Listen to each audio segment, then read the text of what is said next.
Buenos días, buenas tardes o en el horario que nos estés observando en este video.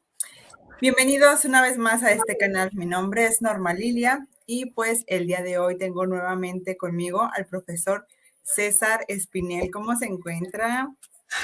Pues muy bien, muy contento de estar aquí de nuevo en tu espacio, agradecértelo también de paso y muy contento con el tema del que vamos a charlar hoy, porque es difícil encontrarlo así en divulgación, así que oye, que te hayas animado y que te hayas prestado a hablar de ello. De nuevo, mi reconocimiento y agradecimiento, así que muy feliz. Gracias. Bueno, pues este tema más que, surge en parte por una inquietud personal. Uno muchas veces observa noticias buenas y malas, más malas que buenas. Sin embargo, yo noto ciertas curiosidades en el fenómeno de esta religión que me llama mucho la atención y qué mejor que preguntarle a una persona que sabe del tema, precisamente para ir quitando estos prejuicios. A veces son infundados, a veces son fundados como todo, pero pues mejor ponernos en contexto del tema. Bueno, pues profesor, según la tradición, Abraham no puede tener hijos con Sara y Sara le da a su sierva, que por cierto es egipcia, que se llama Agar, y tiene a su primogénito, que es Ismael. Obviamente es como ese hijo ilegítimo o ese hijo, no quisiera decir la palabra, pero bueno, empieza con la B. Y no lo reconoce tal cual. Bueno, al principio se ve que lo trata bien, él lo quiere mucho, Abraham pareciera ser así, pero llega un momento en que pues hay conflicto entre Agar y Sara. Sara le dice, ¿sabes qué? Te me la llevas de aquí, la corres, porque no era el hijo de la promesa. Y según la historia, Sara tiene a Isaac, Isaac tiene a Esaú y a Jacob, y en algún momento Esaú emparenta también con Ismael, con los descendientes. Y de ahí dicen muchos que vienen los musulmanes, ¿verdad? Así es. ¿Qué nos puede decir de esta tradición para empezar con ese origen antiguo y, no sé, mítico, se podría decir? Sí. Bueno, pues que tiene la misma verosimilitud que afirmar que los judíos son hijos de Isaac. Exactamente lo mismo. Estamos, recordemos, siempre en un contexto mítico, en una época en la que no hay información exacta, veraz, sobre los orígenes de un pueblo, de que no tienen medios para saber realmente de dónde vienen. Entonces, cuando no hay información sobre el pasado hay que inventárselo. Esto era algo mucho más normal y mucho más corriente de lo que nos pueda parecer a día de hoy, que nos parece una barbaridad, ¿no? De decir, hombre, ¿cómo te vas a inventar tu propio pasado? Sí, si no tienes métodos para conocerlo, hay que inventárselos. ¿Por qué? Porque el pasado otorga una identidad, aporta una identidad a un colectivo, a un pueblo. Y además se da la circunstancia de que en el propio relato bíblico Dios afirma que también de Ismael surgirá un gran pueblo y que efectivamente parece que ya desde tradiciones muy antiguas hay una asociación de los pueblos arábigos con esa figura de Ismael, ¿no? Que serán las 12 tribus también ismaelitas, ¿no? Esta distribución también en 12 es bastante frecuente entre los pueblos antiguos, no solamente es propia de los hebreos, pero, insisto, comparten ese ancestro común del que ya había una tradición incluso antes de la aparición del Islam. O sea, ya los árabes preislámicos son conscientes, entre comillas, dentro de este marco, ¿no?, de que descienden de Ismael. Conocen perfectamente esa tradición. De hecho, hay muchos judíos viviendo en la península arábiga en el momento en el que nace Muhammad, y son herederos efectivamente de esa tradición, ¿no?, de esta casa de Abraham, tantas veces enfrentada como reconocida. Juegan en esta doble vertiente, ¿no? De por un lado se reconocen como hijos del monoteísmo, puesto que se considera a Abraham el primer monoteísta, pero al mismo tiempo tienen también ese enfrentamiento, un poco lo que se manifestaría en Jacob y Esaú, pues aquí estaría también manifestado en Ismael e Isaac, ¿no? Entonces, sí, es interesante precisamente por eso, porque son dos pueblos con una conciencia de que descienden del mismo personaje, que es Abraham, y efectivamente el Islam profundiza mucho más míticamente en la relación de Abraham con Ismael que la Biblia, ¿no? La Biblia solamente dice que efectivamente les echa de su casa y que ya es el propio Dios el que se ocupa de que Agar e Ismael sobrevivan. En cambio, el Islam dice que no solo eso, sino que Abraham estuvo visitando a Ismael durante muchos años, durante toda su vida, y de hecho se les considera los constructores originales de la Kaaba, ni más ni menos, a Ibrahim y a Ismael. Entonces, es una tradición muy importante para el mundo islámico. Ok, profesor. Bueno, de hecho, sí quisiera tocar ese punto de los árabes preislámicos. Entonces, ellos ya también se consideran hijos de Ismael, aunque no tuvieran esta fe monoteísta del Islam. Sí, efectivamente, porque hay una cosa que es el ethos, por así decirlo, que es como realmente se denomina, que es la manera de lo que aporta la identidad a un pueblo, y otra cosa es el aspecto religioso que tiene ese pueblo. Tenemos que entender que la religión en el mundo antiguo siempre ha tenido una finalidad práctica, y mucho más en un entorno semita. ¿Cuál era la finalidad práctica del politeísmo preislámico? Hay un momento en el que, indudablemente, en la península arábiga hay muchísimas tribus, están desperdigadas unas otras y frecuentemente hay guerras tribales. Entonces, son muchas tribus que están constantemente luchando unas contra otras. Entonces, como eso es ingobernable, no se puede existir así, todas las tribus declaran que hay un espacio donde no se puede practicar ningún tipo de violencia bajo ninguna circunstancia, que es precisamente la Meca. De hecho, la Meca se va a llamar el Haram, que es 20 kilómetros a la redonda desde la Kaaba.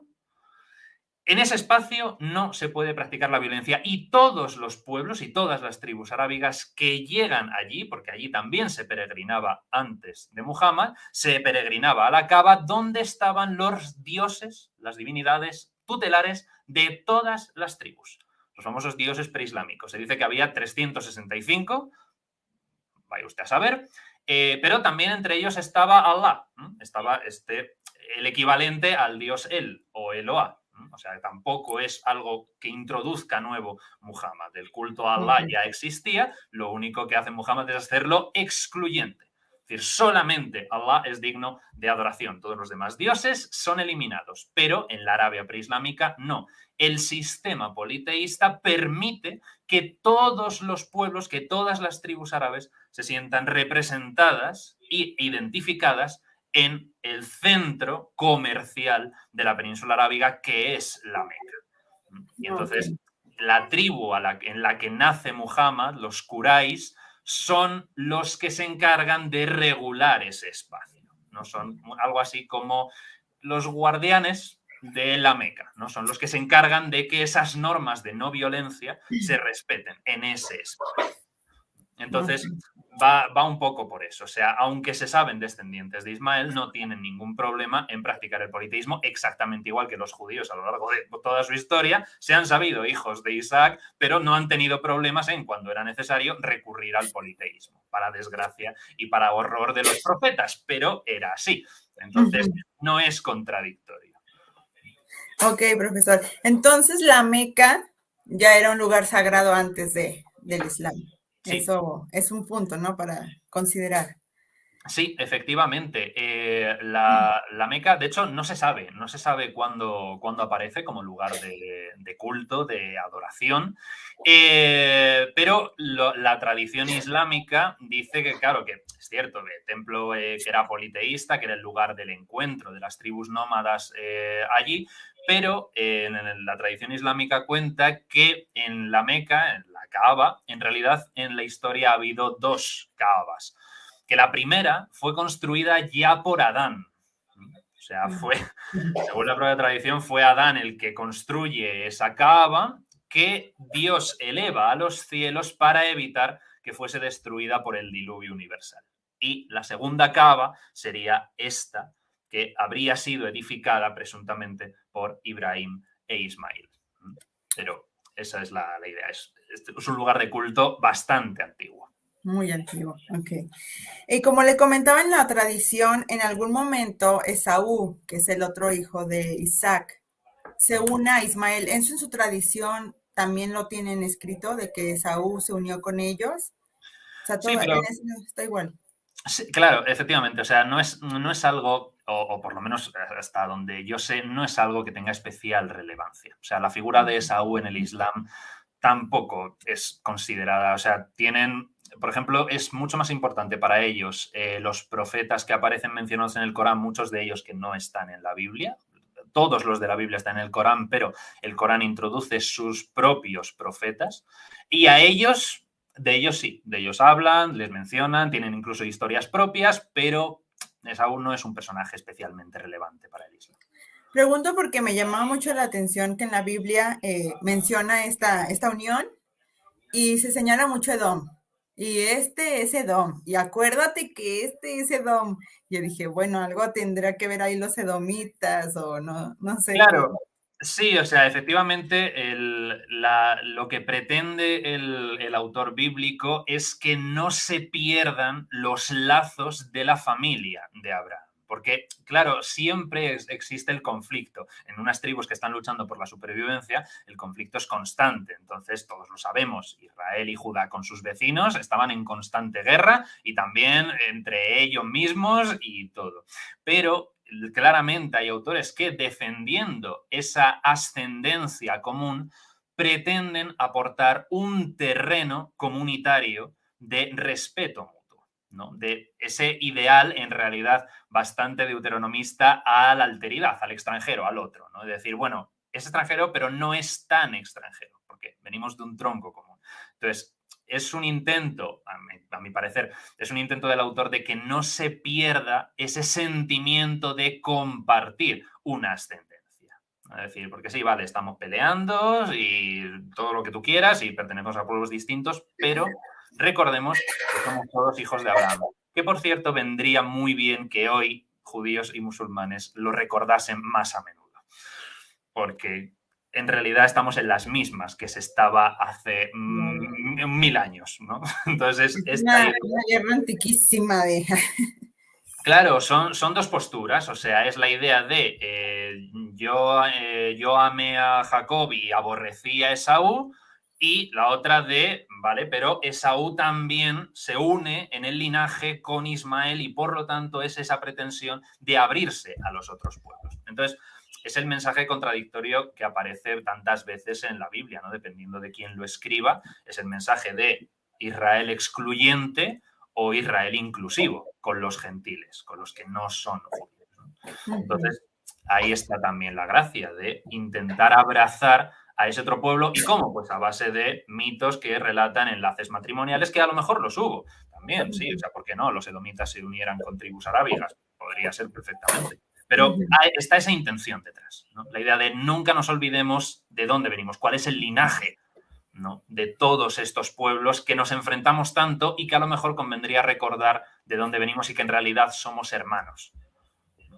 Claro.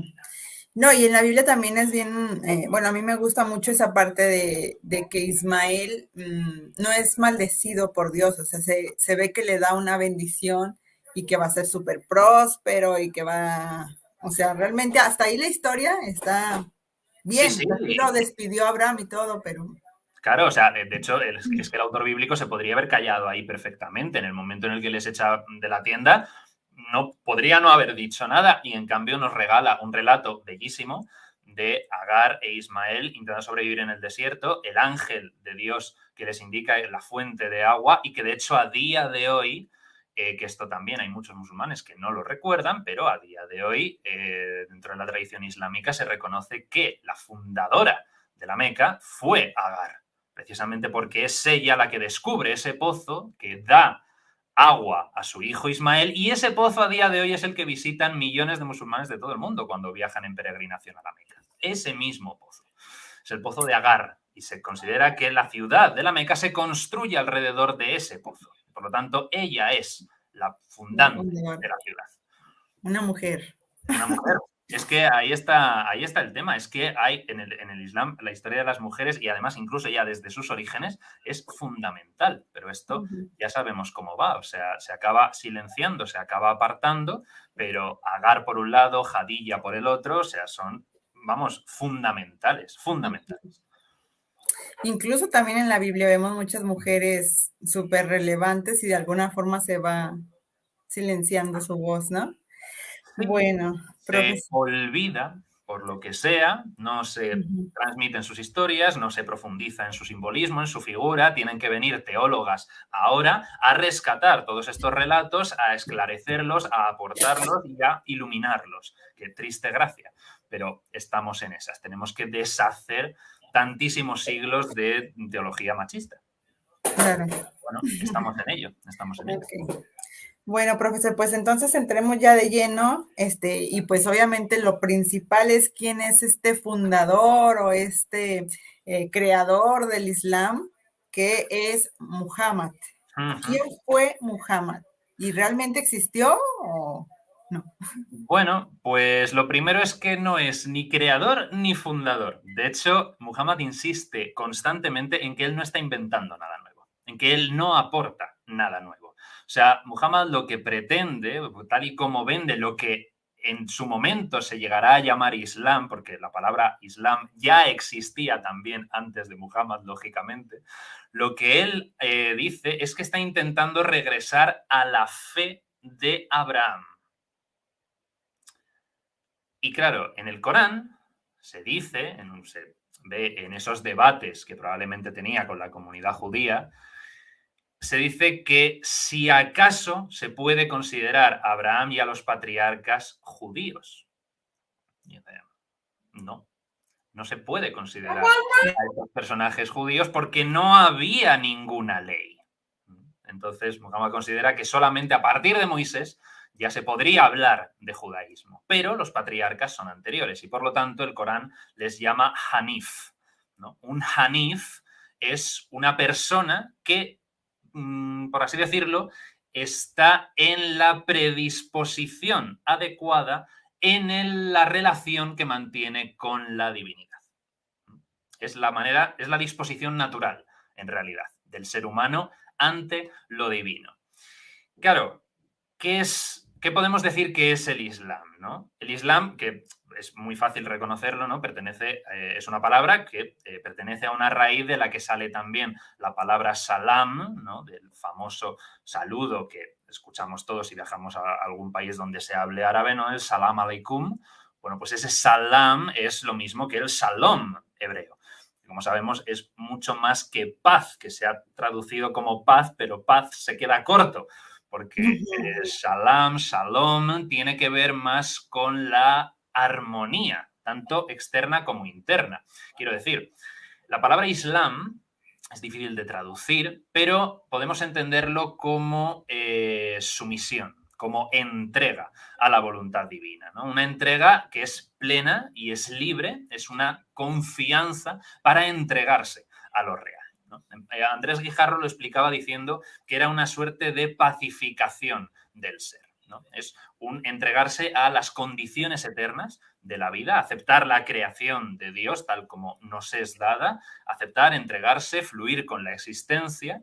Entonces, el Islam no es y no pretende ser una nueva religión, sino el estado natural del hombre que Dios reveló a todos sus mensajeros desde Adán hasta Muhammad. Y, por lo tanto, el muslim o la muslima es aquel hombre o mujer que ha realizado ese acto de sumisión de todo su ser a Dios. Y no solamente eso, sino que además se pliega a la exigencia divina de que los seres humanos deben comportarse entre sí con justicia, equidad y compasión. Eso pretende ser el Islam. Ok, pero entonces este personaje, ¿cómo surge en la historia? Uh -huh. Bueno, pues Muhammad nace, como ya te he comentado, en la tribu Quraysh, que es una de las tribus arábigas, que es la que tiene el dominio de la Meca. Se han hecho comerciantes, antes eran, lógicamente, se dedicaban, como el resto de las tribus, al pillaje, ¿no? A asaltar caravanas unos a otros para intentar sobrevivir, pero con esa instauración del comercio y ese espacio seguro para comerciar, los Quraysh empiezan a ganar poder y nivel adquisitivo. Y entonces Muhammad nace en ese ambiente, en ese entorno, donde, lógicamente, se comienza a desarrollar una sociedad agraria que aporta la desigualdad que no existía en el pensamiento tribal. En el pensamiento tribal todos cuidaban de todos los miembros tenían que tener las necesidades cubiertas y todos salían adelante. Aquí no. Aquí ya el mundo en el que nace Muhammad, ya en el siglo VII, ya es un mundo de desigualdades, donde hay unos que empiezan a acumular mucho y otros que empiezan a perderlo todo. Muhammad pertenece a una familia, además de las más importantes, porque hay como distintas subdivisiones dentro del mundo social arábigo, pero sin enrollarme mucho, digamos que una tribu está compuesta por varios clanes y dentro de esos clanes hay varias familias. Bueno, Muhammad nace en una de las familias más importantes, de hecho podría haber tenido una vida perfectamente disoluta porque tenía su familia dinero para dar y regalar, pero por suerte o por desgracia queda huérfano siendo menor de edad y por lo tanto no puede heredar nada.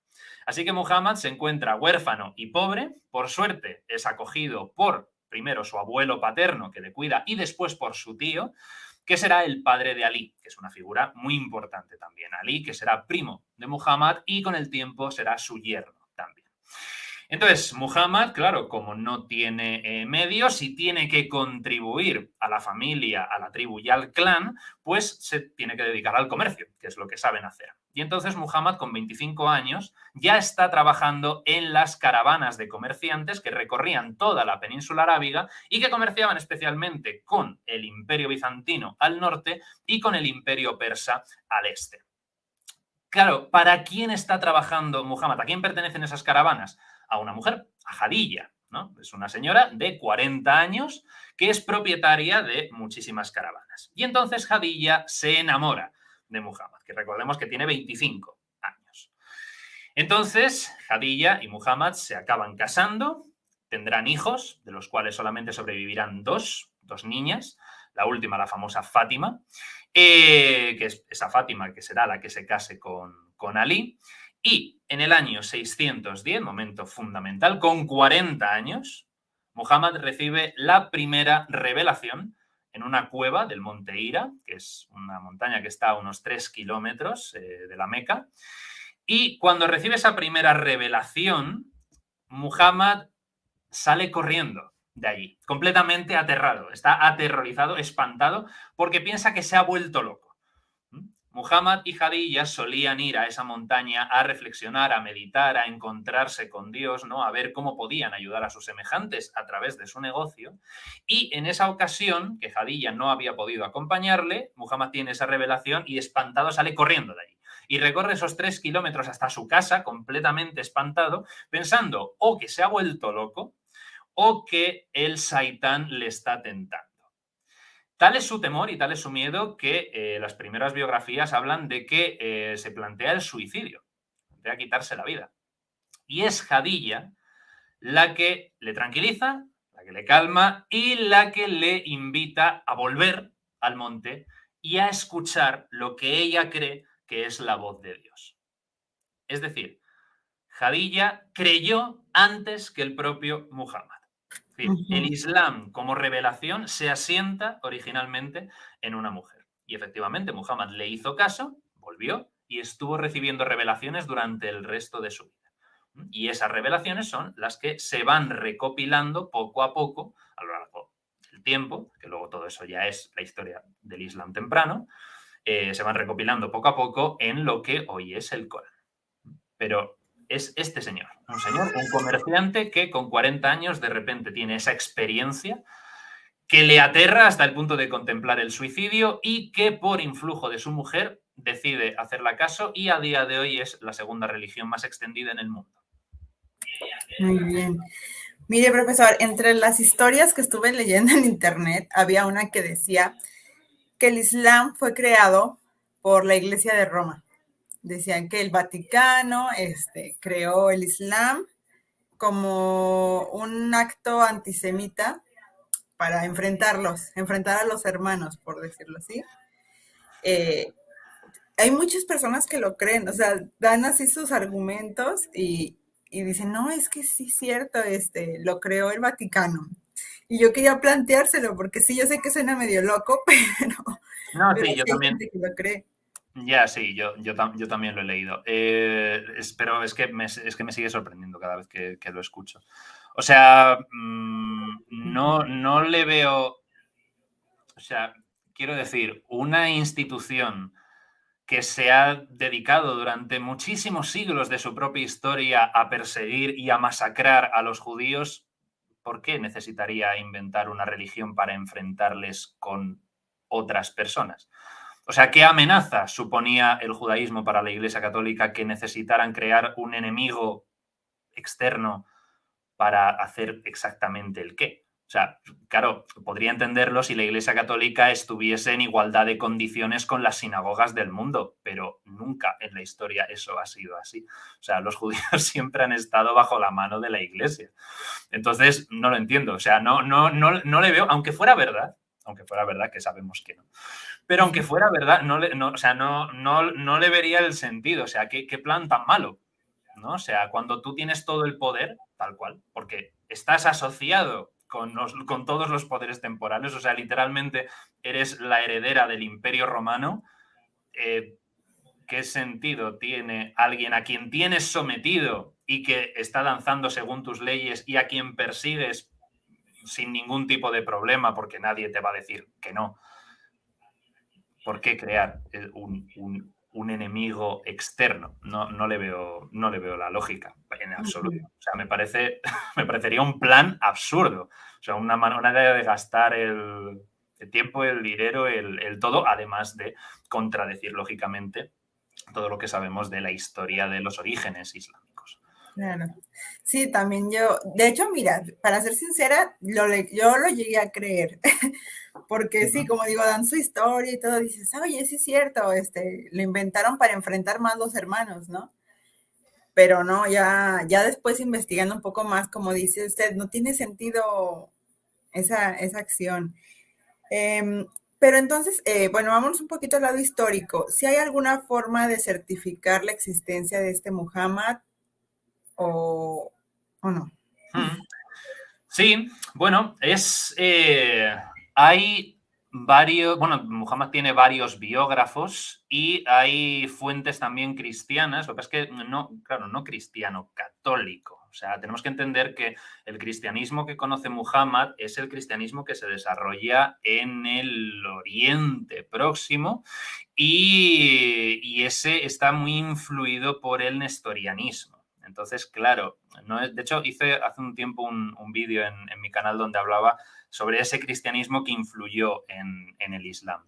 Claro, las fuentes cristianas que hablan de Muhammad, que no tendrían, que desde luego no hablan, ¿cómo decirlo? O sea, no se refieren a él como el último profeta porque indudablemente siguen siendo cristianos, o sea, no han renunciado a Jesús para seguir a Muhammad, pero hablan de él, dan testimonio de él, ¿no? Es exactamente igual que cuando Flavio Josefo habla de Jesús o de Santiago o tal, no está haciendo apología, no está pretendiendo inventarse unos personajes que no aporta nada a un judío, eso quiero decir, ¿no? Entonces, claro, existen esos testimonios, de hecho, si quieres, puedo facilitarte después un poco de bibliografía, por si quieres colocarlo en comentarios y la gente que esté interesada, leer sobre eso.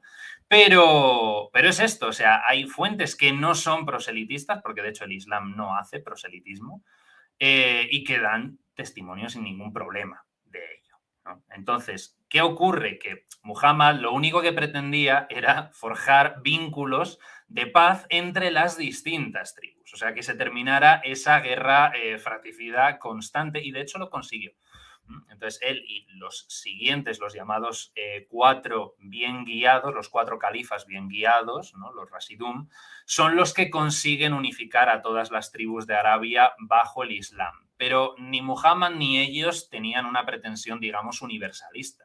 Esto ya es cuando los omeyas toman el poder tras el asesinato de Ali, que habría sido en realidad el cuarto califa último sucesor, por así decirlo, porque el tema de la sucesión en el Islam en los primeros tiempos también es bastante confuso, pero tras el asesinato de Ali solamente queda Muawiyah, que es un omeya, y entonces él se convierte en el líder de toda la umma, de toda la comunidad islámica. Y los omeyas son una familia de militares, son una familia de guerreros. Y entonces son ellos los que comienzan la expansión. De hecho, en el curso que tengo de Hijos de Abraham, que el tercer mes está dedicado al Islam, en una clase hablamos de eso, de cómo fue la expansión islámica bajo los distintos califatos y en qué circunstancias se dio esa expansión, ¿no? Pero originalmente Muhammad lo único que quiere es que dejen de matarse unos a otros, porque el Corán también lo dice muy claro. O sea, Dios ha estado enviando a lo largo de la historia a distintos mensajeros para distintos pueblos. Entonces, Muhammad solo tiene la percepción de sí mismo de que él es el profeta para el pueblo árabe, pero nada más. No aspira más, porque ya sabe que los judíos tuvieron el suyo, sabe que los cristianos tuvieron el suyo, y cuando el Islam se va extendiendo y conoce otras tradiciones, reconoce también a sus propios profetas y sus propios libros.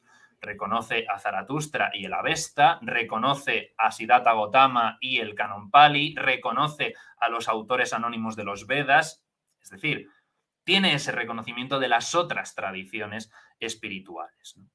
Pero sí, o sea, claro que este hombre existió, claro que existieron los califas y por supuesto que existió el Islam que surgió en Arabia y desde luego no fue un invento de la Iglesia Católica, pero vamos, ni de lejos, ni de lejos. Ok, profesor. Muy bien. Y si pudiésemos resumir un poco en qué, o las creencias básicas del Islam, que nos pudiese compartir. Mi primer pregunta sería, ¿es el mismo Dios entonces judeocristiano? Porque Sí, muchos dicen que no, ya, que es el Dios Luna.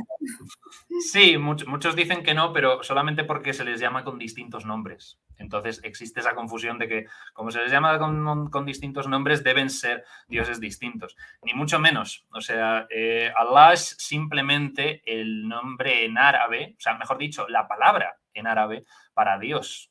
La significa Dios simplemente y al es el artículo. Por lo tanto, Allah es el Dios, Dios sin más. Y de hecho, Allah es como se refieren a Dios judíos y cristianos que tienen el árabe como lengua materna. O sea, no es un Dios distinto. Es el mismo Dios, solamente que pronunciado en árabe. Nada más. No tiene más misterio. El Dios supremo, el máximo, ¿no? El único. Claro, efectivamente. O sea, además con lo obsesionado que está el Islam con el monoteísmo. O sea, es el Dios único clarísimamente influido por judíos y por cristianos. Muhammad es el único principio que defiende a ultranza el monoteísmo. Es de hecho, casi te diría incluso el único credo, en el sentido de cómo entendemos nosotros la creencia y la fe, ¿no? En el tema de las nociones de las creencias, ¿cuáles son las creencias del Islam? Diría, por lo menos en el Islam de la promulgación, la única creencia es la unidad de Dios. Dios es uno y es único, sin más. Y el Islam solamente reconoce un pecado que es asociar algo más a ese Dios. Es decir, que Dios pueda tener hijos, que pueda haber otros dioses o diosas o lo que sea. No. O sea, todo eso está completamente rechazado. O sea, es la idea de lo que en el Islam se llama el tawhid, que es la unicidad de Dios. Dios es uno y único, sin más.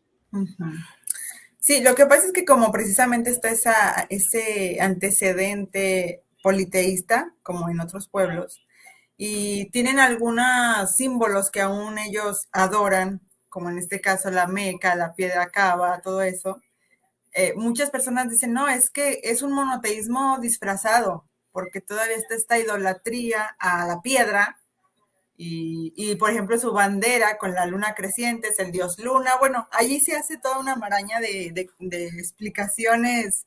Sí, ya veo. Por eso quiero saber en qué creen.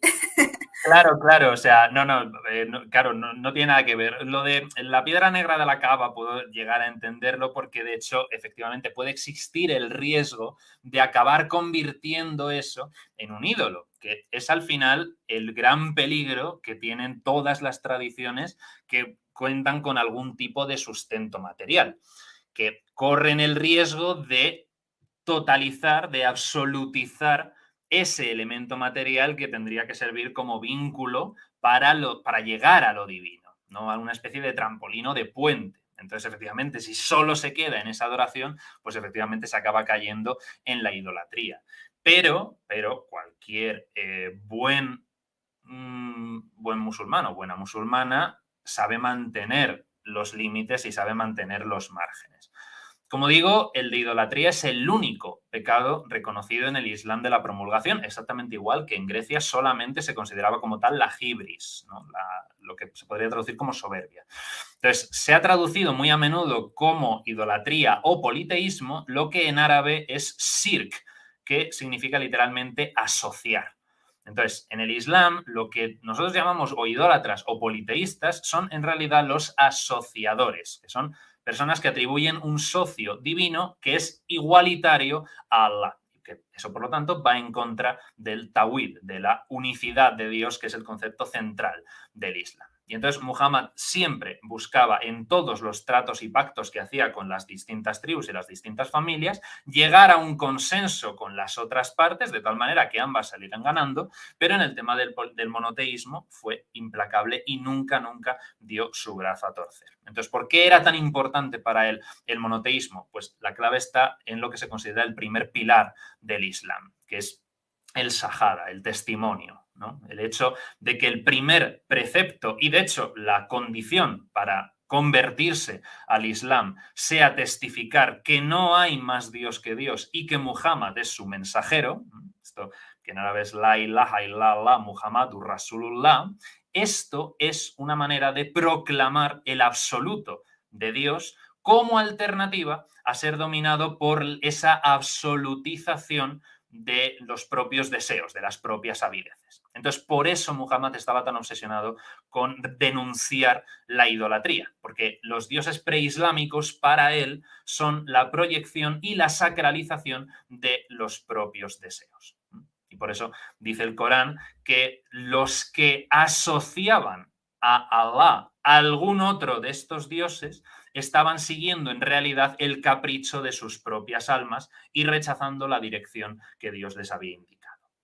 Entonces, estos dioses representaban esos anhelos, esos deseos, era una manera de caer un poquito, incluso casi te diría, en la superstición, ¿no? Entonces, eso es contra lo que combate precisamente Muhammad y por eso a Allah no se le puede representar, exactamente igual que a Yahvé. Son irrepresentables. ¿Por qué? Porque conocen perfectamente el riesgo de que si hay una representación, eso puede llevar a la mente a empaquetarlo y a encerrarlo y a limitarlo en esa representación. Tú pídele a cualquier cristiano que se imagine a Dios de una manera distinta que no sea el señor anciano con barba sentado en una nube. Pues tardará un rato seguramente. Claro. Ese es el tema, ¿no? Entonces, ¿cuáles serían estas, no sé, puntos doctrinales del Islam? Sí, pues el Islam en realidad yo te diría casi que ni siquiera tiene doctrina. O sea, la doctrina es una cuestión que le preocupa mucho más a los cristianos que al resto de religiones. Es más, al igual que el judaísmo, un hacer correcto que un creer correcto. Se preocupa más por la ortopraxia que por la ortodoxia.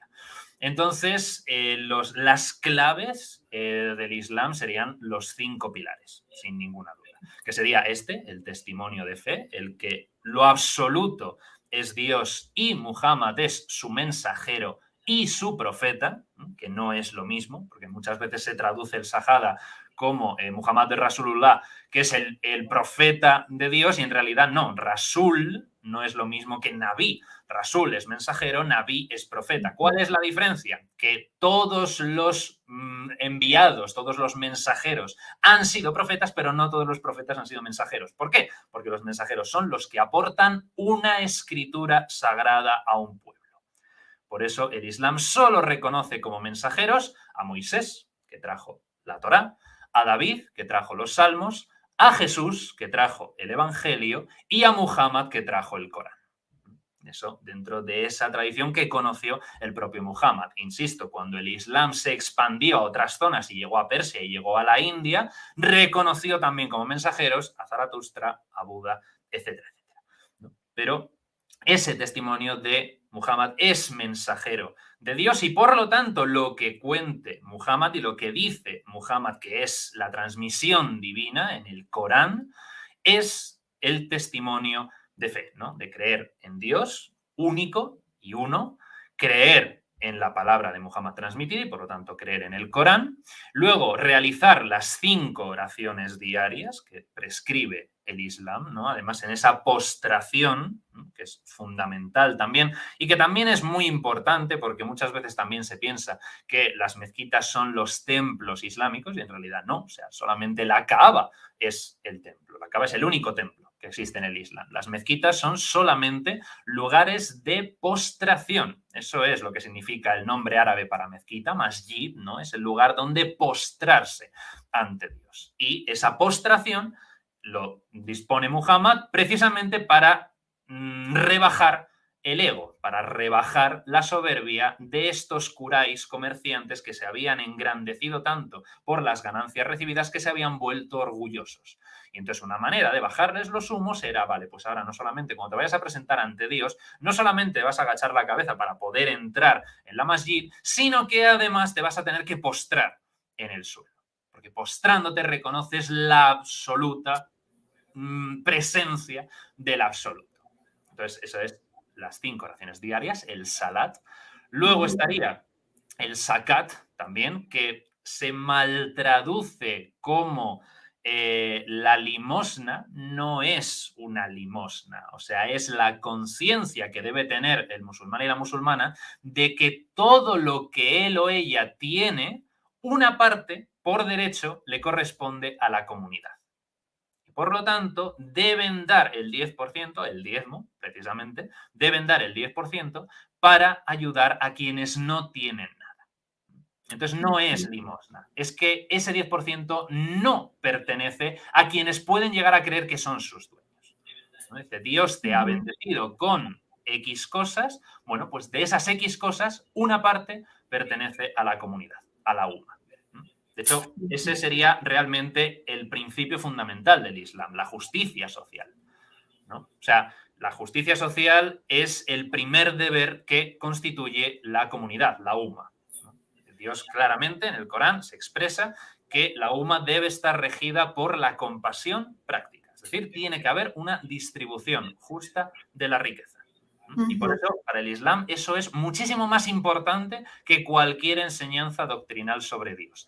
Es más, el Corán tiene una visión bastante negativa de la especulación teológica. De hecho, en árabe se le llama la sana. Sana significa algo así como una fantasía inmoderada sobre cuestiones y sobre materias que nadie puede saber.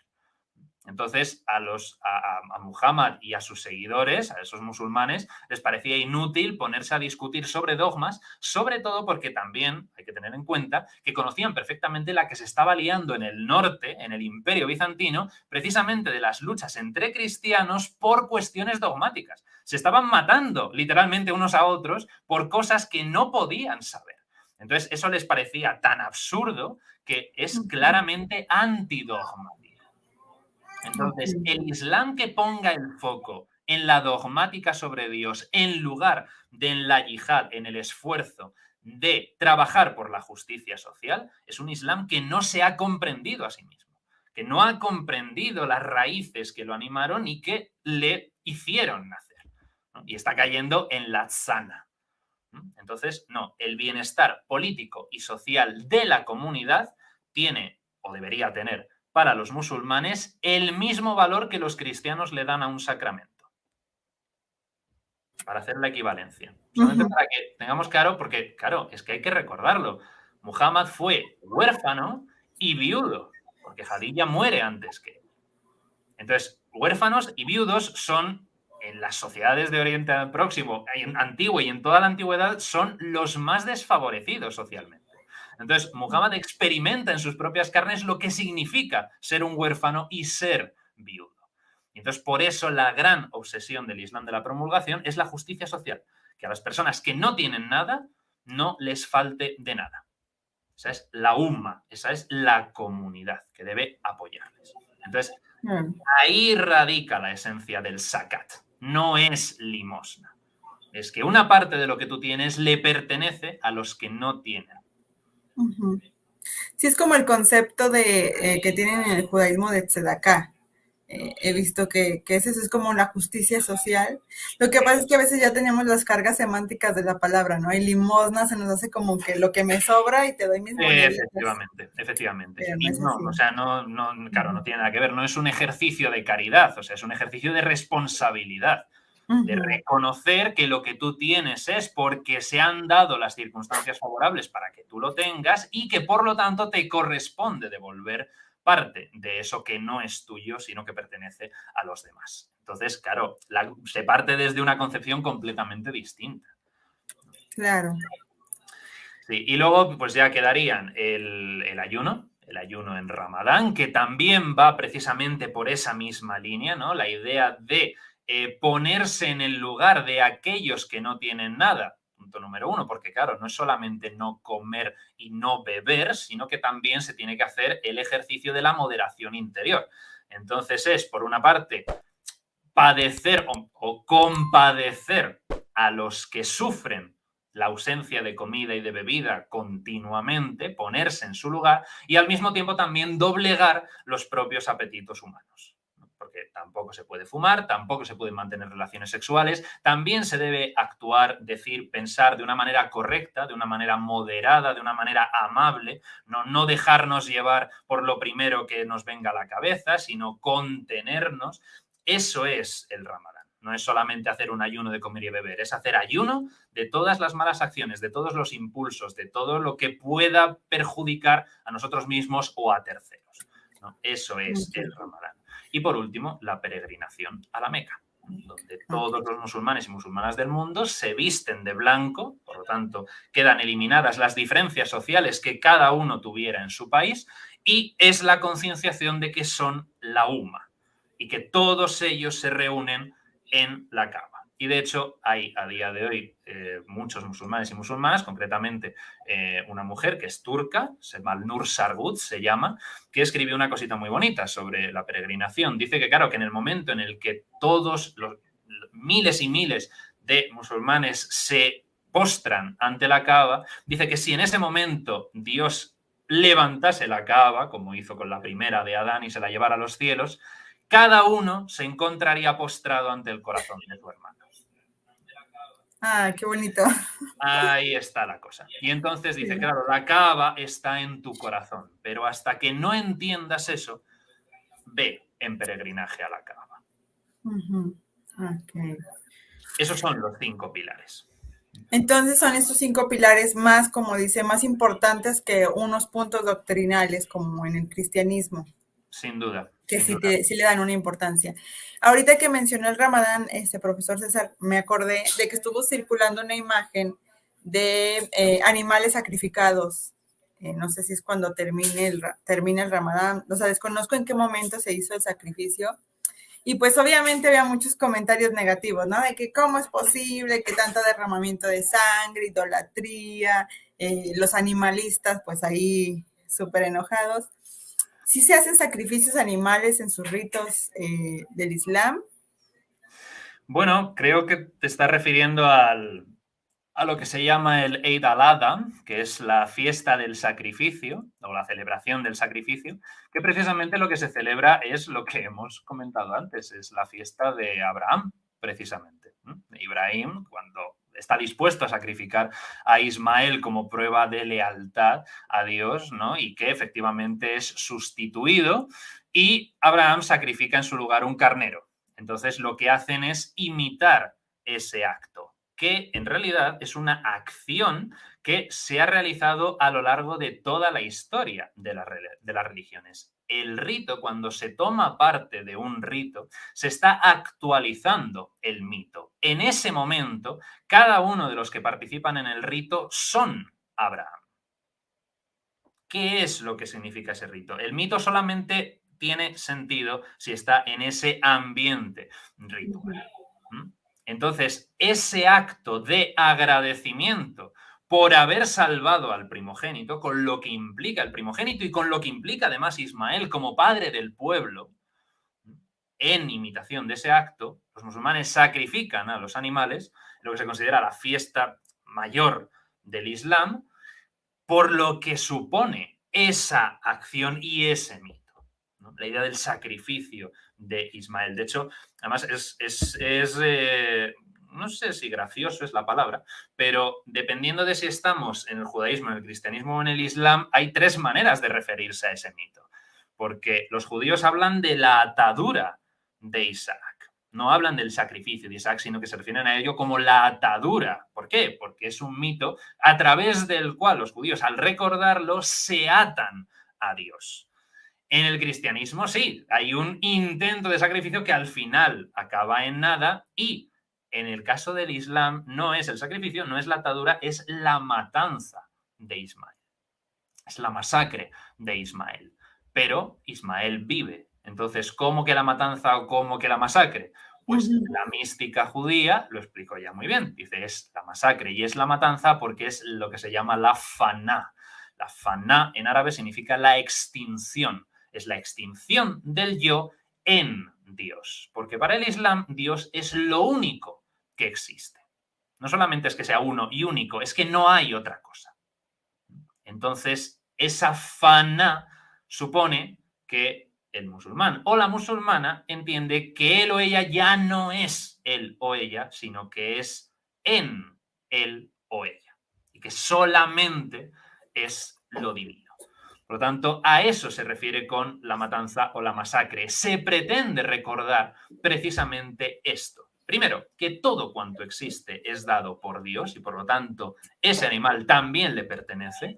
Segundo, que Ismael se salvó y por lo tanto se originó el pueblo arábigo. Y tercero, que el objetivo final del musulmán o musulmana es dejar de serlo. Precisamente para fundirse, para desaparecer, para extinguirse con lo divino. Exactamente igual que el objetivo del budismo es fundirse en el nirvana. En realidad es muy similar.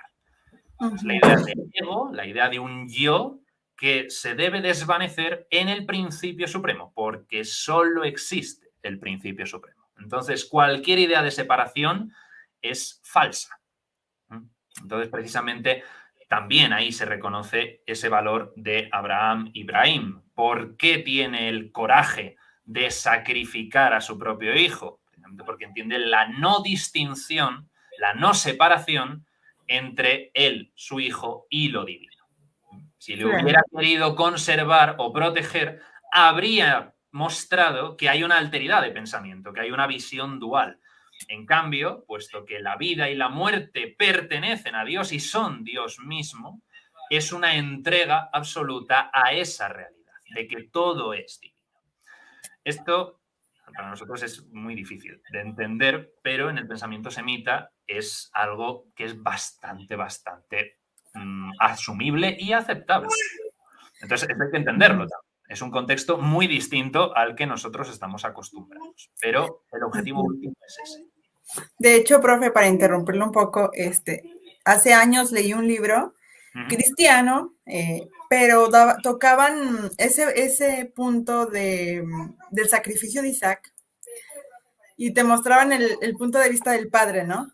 Que el padre tenía que sacrificar a su hijo y hasta hacían como alegorización, no alegorización, suponían una conversación interna de Abraham con él mismo en el camino hacia el lugar donde iba a sacrificar a Isaac y cómo era esa rendición total de él, del padre, sí, no sé, se me hizo muy bonito.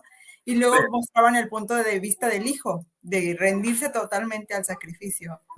Hombre, es que es muy interesante. Es que es muy interesante y precisamente eso es también lo que se debe hacer, o sea, es rellenar en esos huecos con más mitos. Eso es lo bueno, o sea, qué preciosidad efectivamente los pensamientos que pudieran tener. Eso también lo hicieron los judíos y también lo han hecho los musulmanes. O sea, una de las diferencias fundamentales entre ambos mitos, el de la Biblia y el del Corán, es que Abraham en el Corán comparte con Ismael lo que Dios le ha pedido. Ha dicho, oye, Dios me ha pedido que te sacrifique, considera tu parecer. E Ismael le dice que haga lo que Dios le ha ordenado, porque él también se somete a su voluntad. Y hay midrashim judíos que hablan precisamente también de eso, ¿no? De lo que siente Abraham, de lo que siente Isaac y de lo que siente Sara. Claro. De hecho, hay un relato en el que Sara les va persiguiendo intentando para detener a Abraham. Entonces, es precioso. Es precioso. Esa parte como mamá la entiendo perfectamente. ¿Qué te pasa? No, no hagas eso. Claro. Ok. Y bueno, estos animales sacrificados, yo había leído que se repartía la carne a los pobres. Eso también es cierto. Sí, de hecho, cuando termina el Ramadán, hacen una gran fiesta, efectivamente, una gran comida, y allí invitan a absolutamente todo el mundo, conocidos, desconocidos, vecinos, amigos, familia, o sea, sacan mesas y mesas y mesas y mesas a la calle, y es impresionante ver fotografías, ¿no? De, bueno, miles de personas compartiendo comida, bebida y demás, porque claro, o sea, se pretende reforzar precisamente esa idea de la umma, de la comunidad, ¿no? Si solamente lo haces en tu casa con los tuyos y demás, pues bueno, no está mal, pero no es el objetivo. O sea, el objetivo es que todos se den a conocer y que, por supuesto, no haya nadie que se quede sin comer, porque entonces no se está respetando el principio fundamental del Islam. Exacto. Tan fácil como eso. Bueno, tengo más preguntas, pero también yo sé que por tiempo me gustaría darle lugar a algunos comentarios, si me permite. Sí. Dice aquí Pia Learning. ¿Es verdad que el Corán se ha mantenido sin alteraciones desde que se recibió por revelación? Pues sí, los musulmanes además son muy estrictos con eso, hasta tal punto que ya no es solamente la no manipulación del libro, sino incluso la traducción. La traducción ya se considera que es un acto de profanación de esas palabras y por lo tanto, aunque lo aceptan, puesto que reconocen el interés de otros pueblos que no hablan árabe o de musulmanes que no hablan árabe y que están repartidos por otros países, porque esto también es importante, o sea, no todos los musulmanes son árabes, ni muchísimo menos. O sea, no representan ni el 20% del mundo islámico. Entonces, si el Corán lo tienen que traducir a otras lenguas, el traductor tiene que hacer un periodo de abluciones y de ayunos y de oraciones especiales, tanto antes como después de acometer su tarea. Precisamente porque se considera que se está perdiendo, que se está, entre muchas comillas, profanando la revelación original. Entonces, claro, hay esa pregunta tiene un punto interesante y es, estamos casi seguros de que efectivamente no ha sido manipulado ni interpolado desde que se puso por escrito. Ahora, ¿qué ocurre desde las presuntas revelaciones de Muhammad hasta que se pone por escrito? Porque, claro, hay un momento en el que sí, la tradición islámica cuenta que los discípulos de Muhammad iban tomando notas de lo que luego serían las aleyas, iban tomando como apuntes en hojas de palmera, en huesos de camellos, así en varias cosas, pero la mayoría de ellos lo retenían de memoria, porque, de hecho, el Corán no está hecho para leerse, está hecho para ser recitado, para ser proclamado. De hecho, eso es lo que significa Corán. Corán es la recitación. Entonces, no es un libro para cogerlo y leérselo, en absoluto. Entonces, claro, lo retenían de memoria y tenía su musicalidad y tal. De hecho, oír recitar el Corán es una experiencia bellísima. Si encuentras un buen recitador, evidentemente, como en todo. Pero es esto, ¿no? Entonces, claro, vale, sí, podía haber algunos apuntes de algunas aleyas, etcétera, pero es verdad que esos primeros seguidores que habrían memorizado esas aleyas y los que las habrían escrito, muy poquito tiempo después mueren prácticamente todos. Y es ahí cuando el tercer califa decide ponerlo todo por escrito para que haya algo que sirva de norma y de orden tal. Claro, ¿Ahí qué ocurre? ¿Es fidedigno? ¿Es lo que recordaban ellos y lo que habían apuntado? ¿O hay algo de época de Uthman? Ahí ya es complicado. Indudablemente, si le preguntas a cualquier musulmán te dirá que no, porque todo se ha transmitido perfectamente y que eso lo único que fue ponerlo por escrito. Vale. Desde una perspectiva, digamos, aconfesional, bueno, ahí está la cosa. O sea, ¿son todas las aleyas las que son? ¿O hay algunas que sí, que no? Bueno, la verdad es que es difícil saberlo.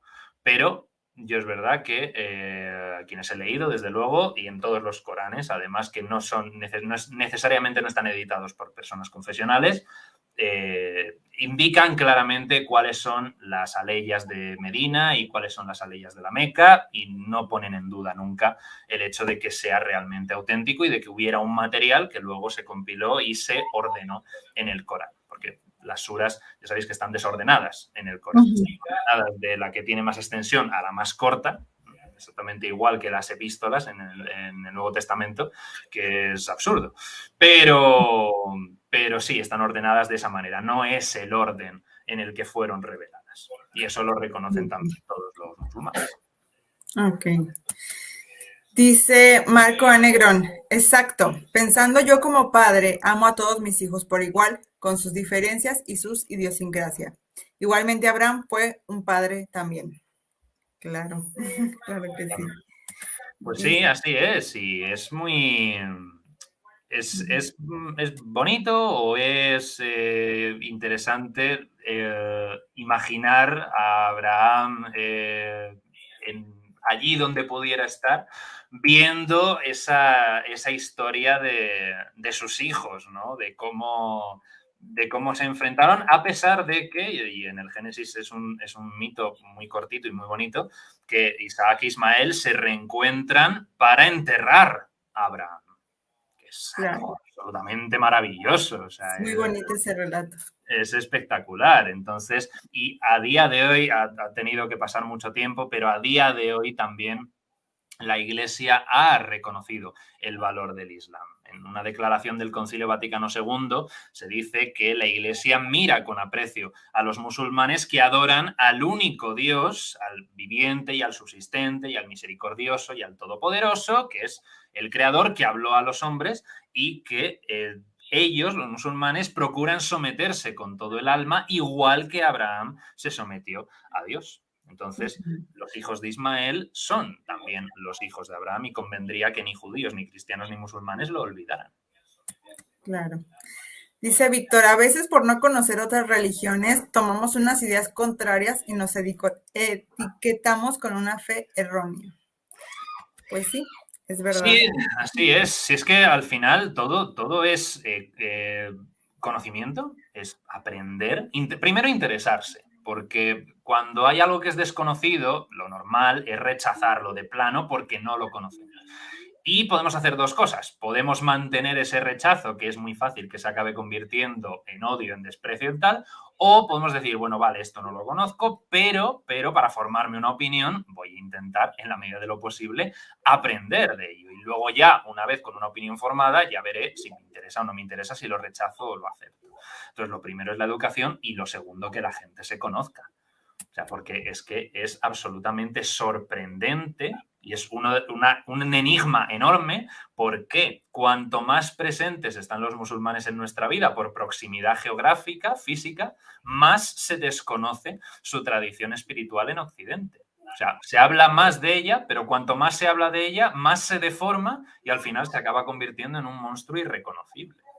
Entonces, ahí hay toda una corriente. Sería para hablar largo y tendido, quizá en otro momento, pero en el que están implicadas fuerzas políticas, medios de comunicación, etcétera.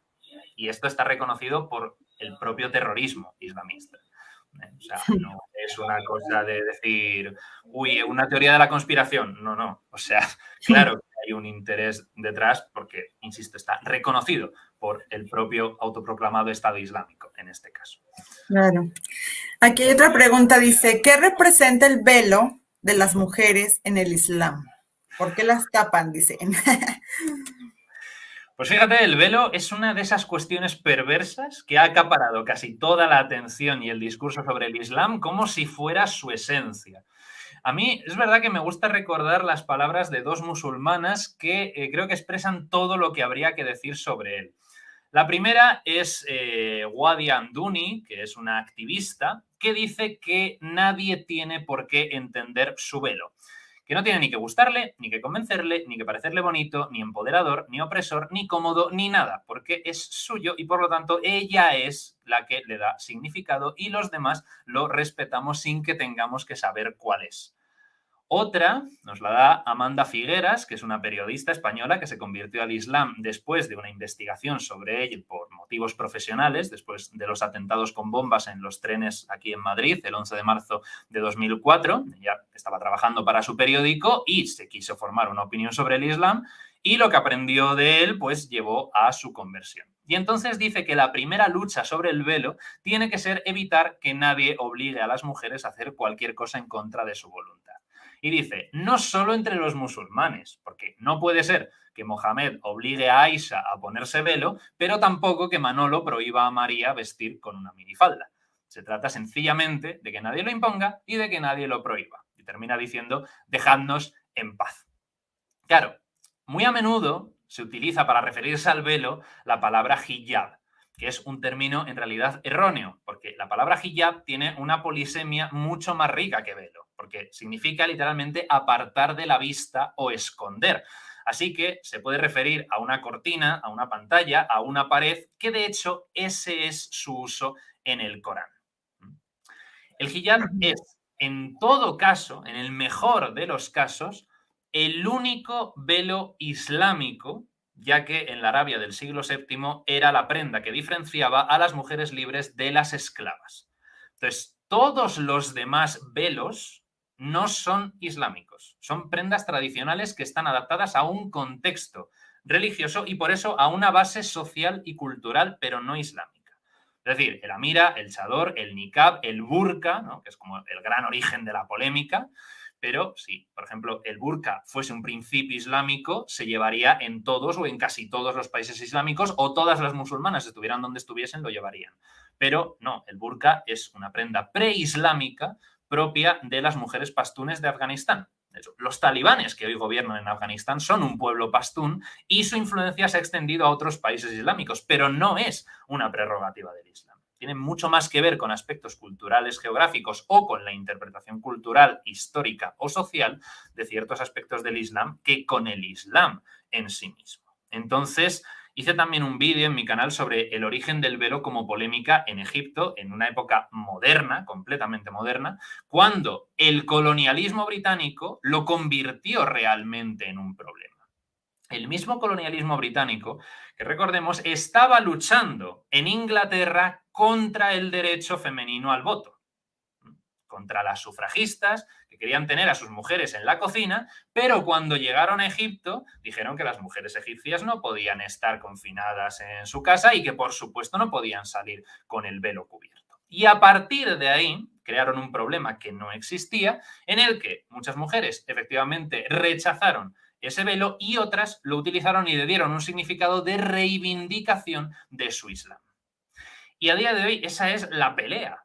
Una pelea que, insisto, nunca ha existido. O sea, los musulmanes no empezaron a cubrir el cabello a sus mujeres hasta que no entraron en contacto con, primero, los zoroastristas en Persia y segundo, el Imperio Bizantino al norte, que esos pueblos sí cubrían a sus mujeres.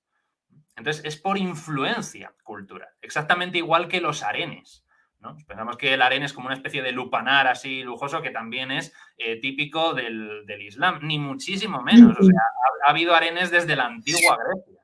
Y eran estos pueblos los que estaban así que el Islam recibe ese influjo y, puesto que efectivamente el Islam se empieza a asentar en territorios con una clarísima predisposición patriarcal, se acaba instaurando de esa manera, pero nunca, en ningún momento del Corán se estipula que una mujer deba cubrirse el cabello.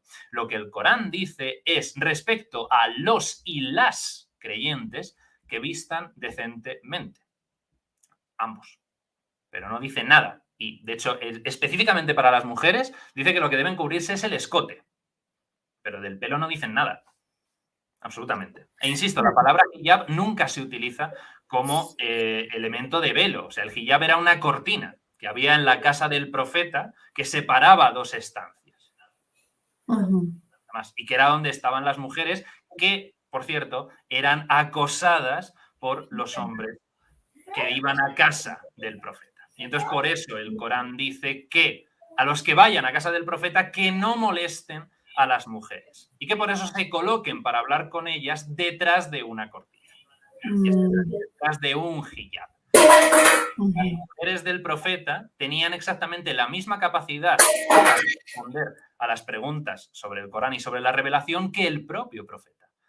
Muhammad les dice, como venía tantísima gente a su casa, que no podía atender a todo el mundo, y les dice a sus mujeres que enseñen la revelación a esas gentes, sin ningún tipo de problema. Pero ¿qué problema iba a haber si otro de los principios coránicos es que Dios ha creado el mundo en la balanza? Ha creado el mundo en parejas de opuestos, en equilibrio. No tienen absolutamente ningún sentido el sometimiento de la mujer, más que, evidentemente, ese asentamiento en sociedades patriarcales donde no se ha cambiado el chip. O sea, el Islam, como tradición espiritual, tiene como objetivo el crear un individuo como miembro de la sociedad que esté equilibrado en todos los aspectos de su vida, en todos los aspectos de la existencia. No pone a la mujer por debajo del hombre, ni muchísimo menos. No, además también... Un momento, permítame. Sí, nada, tranquila. Ay, disculpa, es que tengo a mi bebé aquí. Ya lo oigo, no pasa nada. Incluso en el judaísmo vemos algo similar, ¿no? O sea, hay mujeres que utilizan peluca para cubrir su pelo, hay mujeres que usan un tipo de velo, nada más que no recuerdo cómo se llama. Y en el cristianismo y también de hecho, antes yo me acuerdo que cuando iba a misa, cuando era niña, las mujeres cubrían su cabello. O sea, es como algo ya que se va arrastrando culturalmente y tal vez se le ha dado ese tinte religioso. Pero eso Claro, que usted sí. menciona de la división me suena lógico porque a veces te cubre y te evita un poco de acoso. Sí, o sea, tiene ese sentido, en el sentido de que el Corán, esto en el curso de Hijos de Abraham también hablamos de esto, les dice que, claro, se ciñan bien el pañuelo, que era la prenda tradicional de la Arabia preislámica, para que cuando vayan por la calle no las confundan con prostitutas.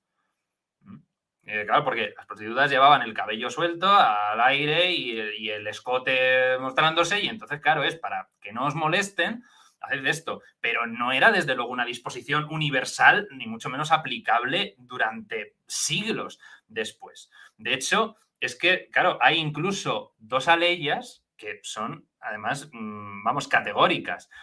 La primera está en la Sura 3, es la ley 195, dice, no dejaré que se pierda ninguna buena obra de ninguno de vosotros, lo mismo si es varón que si es hembra, pues habéis salido los unos de los otros. Y la Sura 33, la ley 35, para los hombres y las mujeres devotos de Dios, hombres y mujeres creyentes, hombres y mujeres obedientes, hombres y mujeres sinceros, hombres y mujeres caritativos, hombres y mujeres que ayunan y recuerdan a Dios a menudo, Dios les ofrece el perdón y una rica recompensa. Hombres y mujeres. El árabe coránico se refiere constantemente a hombres y a mujeres, a pesar de que el árabe del siglo VII construía el plural a través del masculino, como ocurre en castellano. Si decimos nosotros, es algo que es general para hombres y para mujeres. Pero el Corán habla de hombres y de mujeres. Y hombres y mujeres, y hombres y mujeres, y hombres y mujeres. Es decir, no es concebible en un Islam rectamente entendido que haya un sometimiento de la mujer al hombre. ¿Cuándo? O sea, no puede ser. Pero es lo que más vemos, como dice usted, lo que llega a nosotros de los medios de comunicación es todo esto, tanto el machismo que impera en el Islam, los terroristas, la violencia contra los infieles, sí, la ley Sharia, todo esto es lo que... Claro, efectivamente, pero fíjate, tenemos como referentes del Islam, como representantes del Islam, países que son claramente y abiertamente machistas. Pero en países donde se está combatiendo el machismo, si uno conoce a una pareja musulmana, eso no aparece. Entonces, ¿es una prescripción del Islam o es una cuestión cultural, geográfica, social? Es que es muy distinto. O sea, claro, no es lo mismo donde hay una clarísima tradición de sometimiento a la mujer, que es que podrían ser de la religión que les diese la gana. Es que, vamos a ver, hasta en Birmania hay budistas matando musulmanes. Budistas. Que uno de los principios del budismo es la no violencia, que tienen prohibido hasta matar una hormiga. Hay budistas matando musulmanes. Entonces, ¿es una prescripción del budismo? No. El Ku Klux Klan se hacen llamar cristianos. ¿Son representantes del cristianismo? ¿Los legionarios de Cristo son representantes del cristianismo? Nadie diría eso. Entonces, ¿por qué a esta gente se le asocia primero un principio religioso para una cuestión que desgraciadamente es social y es cultural? Claro, yo invito a conocer el Islam en países donde se está combatiendo el machismo. Pero, vamos, es que no hay que irse muy lejos. Aquí mismo en España, hasta hace unos años, una mujer no podía tener una cuenta en el banco sin el permiso de su marido. Y no se podía sacar el carnet de conducir sin el permiso del marido. Y no ha pasado tanto tiempo. Entonces, hay que distinguir muy bien lo que es prescripción de la religión y lo que es, desgraciadamente, contexto cultural y geográfico. Has mencionado la Sharia. La Sharia, que ya tengo otro vídeo en el canal hablando sobre ello, Sharia significa literalmente camino hacia un manantial. La Sharia pretende ser una forma de vida que permita conectar a los musulmanes con lo divino. Porque en el Islam no hay diferencia entre lo profano y lo sagrado. Todo es sagrado. Entonces, la Sharia no es un código de leyes cerrado y estricto, sino que siempre, siempre, siempre está sujeto a la interpretación de los ulemas. Entonces, hay que aclarar muchas cosas y muchos conceptos. O sea, claro que quien tiene poder va a querer guardarlo y va a querer ejercerlo para que las cosas no cambien. ¿A qué ulemas se suelen escuchar en los medios de comunicación? Curiosamente, a los ulemas que pertenecen al Islam chií. ¿Por qué? Porque en el Islam chií los ulemas tienen verdadero poder. Son ya jerárquico y es lo que podríamos llamar el clero. Entonces, claro que quieren mantener ese poder. Profe, ¿nos puede decir cortamente esta diferencia entre sunís y chiís para que quede claro aquí? Los suníes son el movimiento mayoritario del Islam. Su nombre viene de sunna, que en árabe significa práctica o costumbre, que la sunna se basa en el estilo de vida del profeta Muhammad y de sus compañeros. Entonces es una mezcla de lo que el Corán y los hadices cuentan del estilo de vida de Muhammad, ¿no? Entonces, al imitar sus prácticas externas, pues los musulmanes suníes esperan adquirir también su temperamento interno, ¿no? El comportarse como se comportaba el profeta. Así que los musulmanes que siguen el Corán y la Sunna se denominan suníes, que es más del 80% de la comunidad islámica. Y luego están los chiíes, que es verdad que observan la mayor parte de la Sunna, pero ponen más el acento en el papel y en la práctica de los imanes chiíes. Entonces, el chiísmo viene de Shia, que en árabe significa partido, que era la Shia y Ali, eran los partidarios de Ali, que estaban convencidos de que Ali era el legítimo sucesor de Muhammad, que Muhammad era su primo y suegro, así que los chiíes no aceptaron el liderazgo de los 3 primeros califas aceptados por la mayoría de los musulmanes, es decir, Abu Bakr, Umar y Uthman.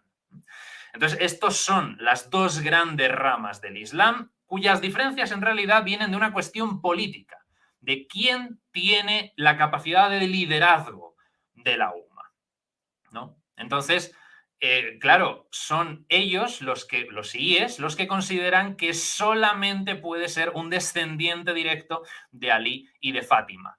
Pero mientras ese califa no esté presente, porque consideran que ha habido, dependiendo de a qué rama del chiismo pertenezca, de si aceptan que ha habido 7 o ha habido 12, de ahí están los chiíes septimanos o los duodecimanos, pues dependiendo de tal, pero como ese califa ya no está, pues tienen que ser, ¿quiénes? Los imanes y los ulemas. En cambio, El Islam suní no tiene unas figuras de referencia, ¿no? Entonces, en el sunismo no hay califa y, por lo tanto, todo depende de cada musulmán con Dios y si quiere acudir a algún ulema, a algún sabio, a algún tal, pero no tiene ningún tipo de autoridad, solamente una decisión personal del creyente. Entonces, esa es la diferencia fundamental. Los chiíes dependen enormemente de los ulemas, que es de lo que siempre se habla, ¿no? Lo que ocurrió, por ejemplo, con Salman Rushdie, ¿no? La fatua promulgada por Khomeini contra él y contra su vida. Khomeini era un ulema, pero un ulema sí. Irán es un país, sí. Entonces, claro que tienen muchísimo poder porque se les considera los representantes del imán oculto. Entonces, claro, su palabra es prácticamente ley. Y si te toca un imán conservador, un ulema conservador, pues apaga y vámonos. Claro, pero el sunismo cuenta con esa ventaja de si hay un ulema, si hay un maestro que dice X y a mí ese X, por lo que sea, no me convence, no estoy de acuerdo, no lo comparto, no tengo por qué hacerle ningún caso. Entonces, los chiíes son más dogmáticos, se podría decir. Los síes corren más peligro al dogmatismo. Claro, no es que sean más dogmáticos, porque todos los síes al final también se juntan con los ulemas que gustan y que quieren, pero sí es verdad que a la palabra de los ulemas le dan muchísimo más valor que los musulmanes suníes. Los musulmanes suníes pueden estar de, vale, este señor sabe mucho, pero es como si uno de nosotros recurre a un académico de cualquier materia. Dice, vale, este señor ha dedicado su vida al estudio de esto y tal. Pero si a mí lo que dice no me convence, por ejemplo, yo voy a hablar con un profesor de la universidad y me dice, vale, esto es esto. Digo, vale, pues por favor, facilíteme bibliografía, yo investigaré y tal, y luego ya veré si de lo que él me ha dicho me vale, no me vale, me lo creo, no me lo creo, lo comparto, no lo comparto. Se desarrolla el pensamiento crítico también.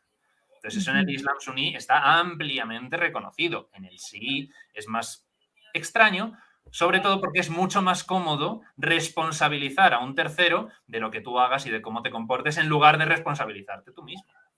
Claro. ¿Cómo estamos de tiempo, profe? Porque yo recuerdo que tiene usted limitado y sí. está rígida. Sí, de hecho, bueno, para una última pregunta podríamos tener y cerrar porque sí, me tengo que ir.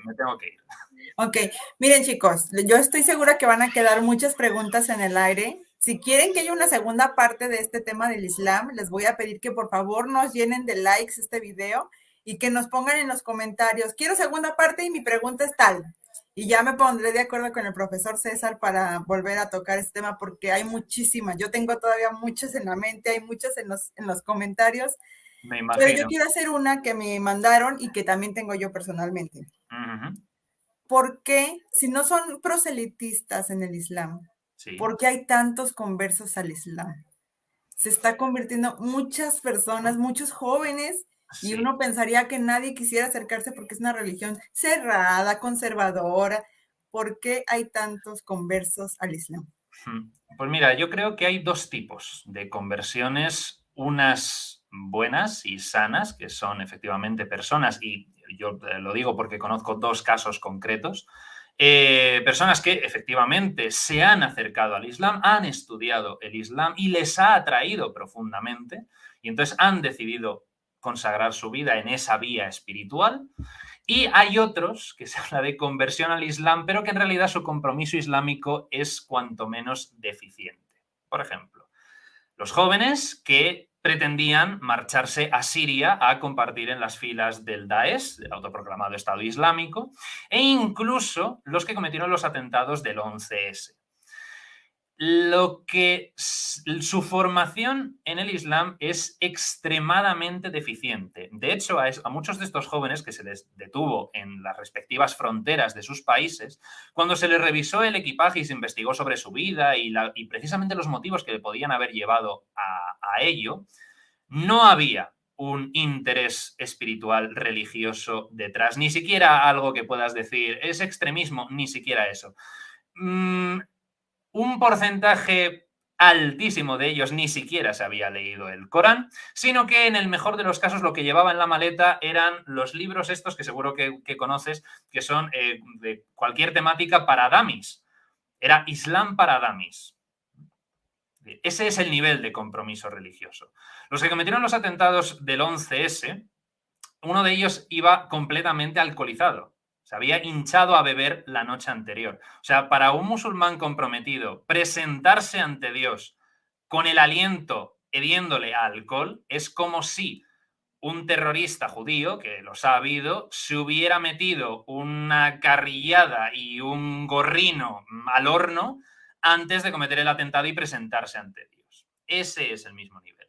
Entonces, lo que se acabaron dando cuenta, y esto ya lo publicaron psicólogos y distintos especialistas, es que los jóvenes lo que estaban buscando era un sentido a su vida, un intento de romper el tedio, la perspectiva de un futuro negro, la idea de no tener muy claro qué iba a ser de ellos y de repente tenían una causa y una emoción, que era la emoción de la batalla. Simplemente por eso.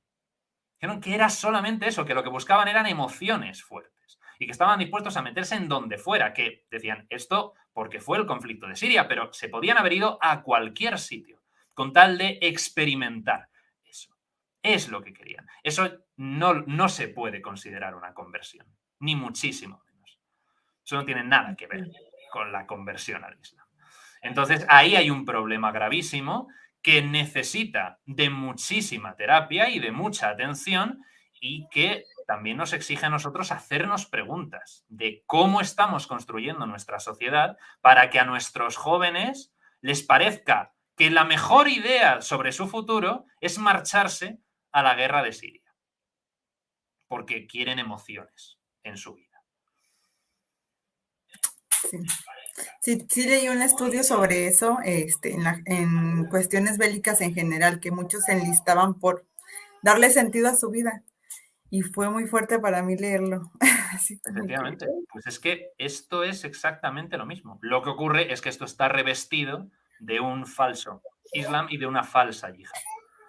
Claro. Que esto sería otro caso, ¿no? Lo de qué es la yihad, porque nos ha faltado el tema del terrorismo, que también, lógicamente, es muy Sí. relevante e importante. Yo, de todas maneras, además de ese segundo encuentro que hagamos, también quiero aprovechar para recordar que el día 14, o sea, el viernes 14, que es el próximo viernes, voy a hacer una clase sobre precisamente el Islam, desvelando el Islam, donde precisamente las preguntas que me han ido haciendo a lo largo de todos estos años de varios aspectos, algunas las hemos tratado aquí, otras muchas no, pues las voy a ir un poco deshilando y viendo qué hay detrás de eso. Entonces, a quien le interese, pues que se puede poner en contacto conmigo y apuntarse a esa clase que será, insisto, el viernes 14. Claro, y también tiene muchos videos en su canal Centro Ultreya para que lo busquen también. Y les repito, si quieren segunda parte de que yo sí quiero, llénenos de like y compartan este video y pongan sus preguntas, porque yo solicité preguntas en la página aquí, Sí. me mandaron unas por privado más que en la página, pero ustedes mándenlas y las estaremos tratando, porque esto del tema del terrorismo queda pendiente lo de... el Mahdi, el Mesías del Islam, que yo quiero preguntar sobre eso, y cómo creen de alguna forma en Jesús, o sea, toda esa amalgama de tema escatológico que tratamos en otra ocasión, también la quisiera tratar aquí. Por cuestiones de tiempo, yo me tardaría 3 horas aquí con el profesor César, es muy, muy amena su plática, pero pues tiene compromisos, ¿verdad? Entonces... Sí, la verdad es que sí, bien que lo siento porque es verdad que es un gustazo charlar así, pero habrá más ocasiones. Claro que sí, ya nos pondremos de acuerdo y lo anunciaré. Por lo pronto, repito, llénenos de like, de comentarios, compartan y vamos a ir organizando y ya se los anuncio yo próximamente. Pues muchas gracias, profesor César, por este tiempo, por este tema tan interesante. Qué importante es conocer las otras religiones para no juzgar y para no condenar, sobre todo. O si las queremos condenar, por lo menos hacerlo desde el conocimiento, no desde la ignorancia. Que eso, Claro. Simplemente decir, bueno, no me convence tu propuesta espiritual y ya está, es perfectamente legítimo. Pero Claro. sí, no confundir, sobre todo, ese es como el gran mensaje, ¿no? De no confundir el Islam con prácticas sociales, culturales, políticas, geográficas. Eso es importantísimo. Claro. Marco, Raúl, Pía, les prometo que la segunda parte de sus preguntas van a estar en la lista. Y pues nuevamente muchas gracias a los que estuvieron aquí presentes y si me estás viendo en diferido también muchas gracias. Muchas gracias, profe César. Que tenga Gracias a muy ti. bonita resto de tarde allá en España, tarde-noche.